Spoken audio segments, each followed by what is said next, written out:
Assalamualaikum warahmatullahi wabarakatuh.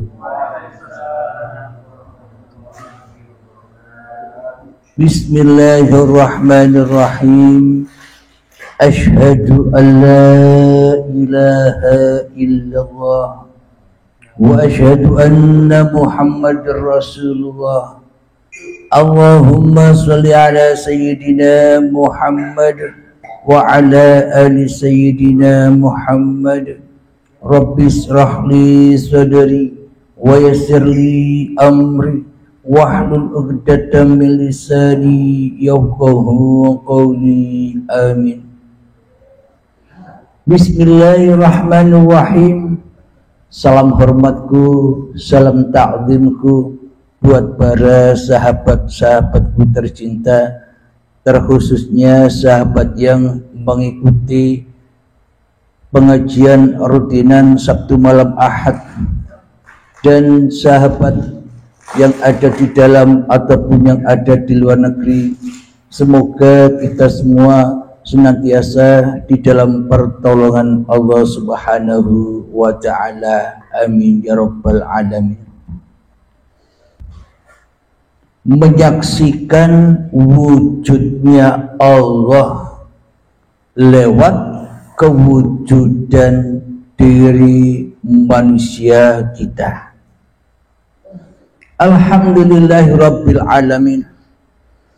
Jadi memang sangat amat pentingnya belajar ilmu ketuhanan ini, karena kebanyakan manusia beragama, kebanyakan manusia bertuhan hanyalah sekedar beragama dan bertuhan kepada formalitas saja, tidak sampai menyentuh hakikat agama itu sendiri, tidak sampai menyentuh hakikat Tuhan yang disembah itu sendiri, karena semuanya serba dengan kepalsuan saja, dengan kebohongan saja, dengan halusinasi saja, dengan imajinasi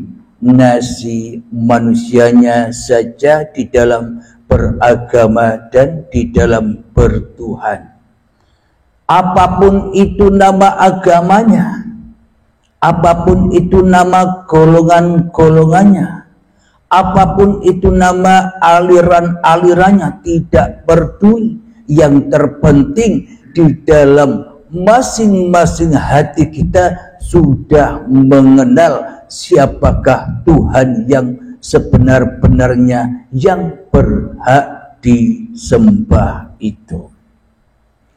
Maka dari itu di dalam ajaran ilmu ketuhanan, yakni ilmu tauhid atau ilmu hakikat makrifat, ada ayat awaluddin ma'rifatullah. Awal manusia beragama itu wajib tahu Allah, wajib kenal Allah, wajib berjumpa dengan Allah, wajib menyaksikan Allah. Agar apa? Agar tidak salah sembah, agar tidak salah ngabdi, agar tidak salah menghamba. Bila tidak kenal Tuhan, bila tidak pernah menyaksikan Tuhan, bila tidak pernah bertemu Tuhan, bagaimana mungkin kita bisa bertuhan? Akhirnya kita seperti selama ini salah Tuhan. Bukan Tuhan yang disembah, bukan Tuhan yang diabdi, bukan Allah yang dihadap, bukan Allah yang disaksikan, malah menyaksikan awake dewe. menyaksikan, menyembah, bertemu dengan hawa nafsunya sendiri-sendiri di dalam hatinya.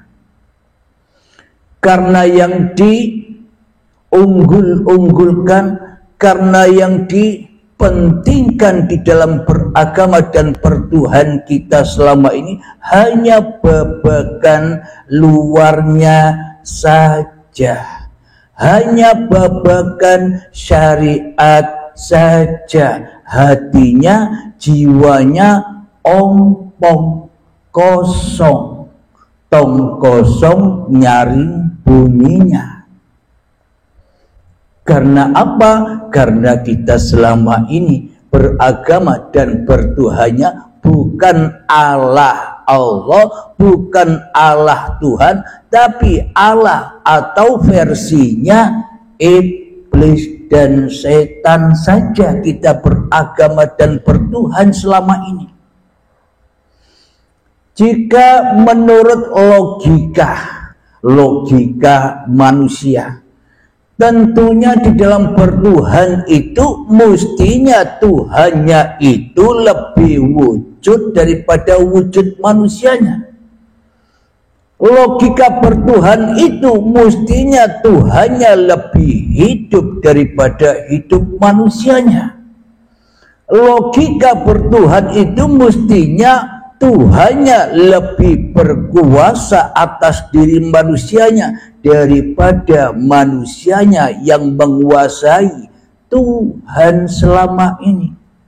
Logikanya kan demikian. Akidat dan iman yang semestinya untuk dihaturkan, dipersembahkan, diabdikan kepada Tuhan mestinya kan demikian. Akan tetapi kita selama ini tidak demikian. Iman dan akidahnya terbalik dari logika manusia kita selama ini. Tuhan yang disembahnya gaib, Tuhan yang disembahnya tak ada, Tuhan yang disembahnya tak nyata, Tuhan yang disembahnya tak jelas, Tuhan yang disembahnya tak hadir sedikit pun di dalam hati kita selama ini. Apakah yang demikian dikatakan bertuhan? Malah di dalam hati kita mentuhankan, mewujudkan, menghidupkan, menyatakan, menghadirkan hawa nafsu kita sendiri saja di dalam kehidupan ini selama ini. Berarti itulah logika yang nyata. Ternyata kita selama ini ateis, tidak bertuhan, melainkan mentuhankan hawa nafsu kita sendiri yang wujud, mentuhankan hawa nafsu kita sendiri yang hidup, mentuhankan hawa nafsu kita sendiri yang berkuasa selama ini di hati kita. Berarti logikanya selama ini tak ada Tuhan sama sekali di dalam hati kita kecuali diri kita sendiri selama ini. Lalu apa bedanya dengan Fir'aun yang tak ada Tuhan di dalam hatinya? Allahnya katanya di atas langit, Allahnya di atas. Mana mungkin Allah bisa ke bawah? Bila Allahnya ke atas, ya tidak mungkin Allahnya mengendalikan, menguasai, menggerakkan manusianya. Bila Allah tenguk-tenguk dewe di atas sana katanya. Akan tetapi Allah itu meliputi segala sesuatu, ya di atas, ya di bawah, di kanan, di kiri. Itulah Allah. Ada di mana-mana, tidak kemana-mana. Meliputi segala sesebutan apapun yang disebut-sebutkan makhluk. Apa buktinya? kalau Allah itu meliputi apapun sebut-sebutan yang disebut-sebutkan makhluk, buktinya bila tak ada uripe Allah, bila tak ada hidup, apa ada makhluk? Bila tak ada hidup, apa ada sebut-sebutan? Oh, ternyata sebutan apapun itu ya juga sebutan uripe Allah.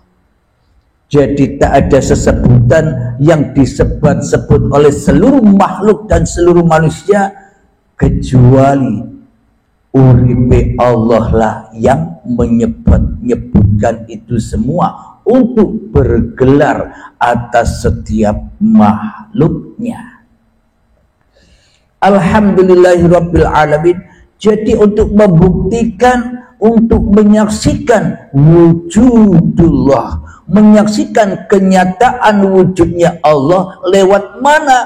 Ya lewat man arafa nafsahu faqad arafa rabbahu, ya lewat kewujudan diri masing-masing manusianya. Kalau kita saja belum tahu siapa diri manusia kita, bagaimana mungkin kita bisa mengenal siapa yang menciptakan kita?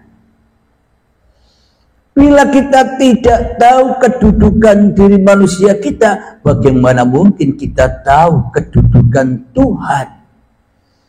Bila saja kita tak bisa menyaksikan siapa diri manusia kita, maka selamanya kita takkan pernah bisa menyaksikan Tuhan. Bila kita tak pernah bisa menyaksikan Tuhan, maka kita ya belum Islam. Ibadah apapun yang kita lakukan, syariat apapun yang kita kerjakan, apapun nama agamanya, syariat apapun agama itu, bila belum menyaksikan Tuhannya, berarti belum memasuki agamanya Tuhan. Karena belum bisa menyaksikan Tuhan, yang disaksikan hanyalah iblis dan setan, yang disaksikan hanyalah hawa nafsunya sendiri yang berkuasa di dalam kehidupan ini. Berarti agama apapun yang disebut-sebut selama ini kan agamanya setan, agamanya iblis, agamanya hawa nafsu dewe. Alhamdulillahirabbil alamin. Jadi kita wajib tahu apa sih makna di dalam bertuhan itu, apa sih makna di dalam beragama itu. Makna beragama dan makna bertuhan itu kembali kepada asal usul kejadian kita, yakni dari Allah. Alhamdulillahirabbil alamin. Marilah kita berlatih hening dulu sebelum kita lanjutkan apa itu yang dimaksud menyaksikan Allah di dalam menyaksikan diri manusiamu. Marilah kita sunyi-sunyikan diri kita di hati kita, hening-heningkan diri kita di hati kita, malam-malamkan diri kita di hati kita, goib-goibkan diri kita di hati kita, sehingga tak ada jawaban apapun atas hawa nafsu kita kecuali Allah. Mengheningkan cipta, mulai, silahkan. Bismillahirrahmanirrahim.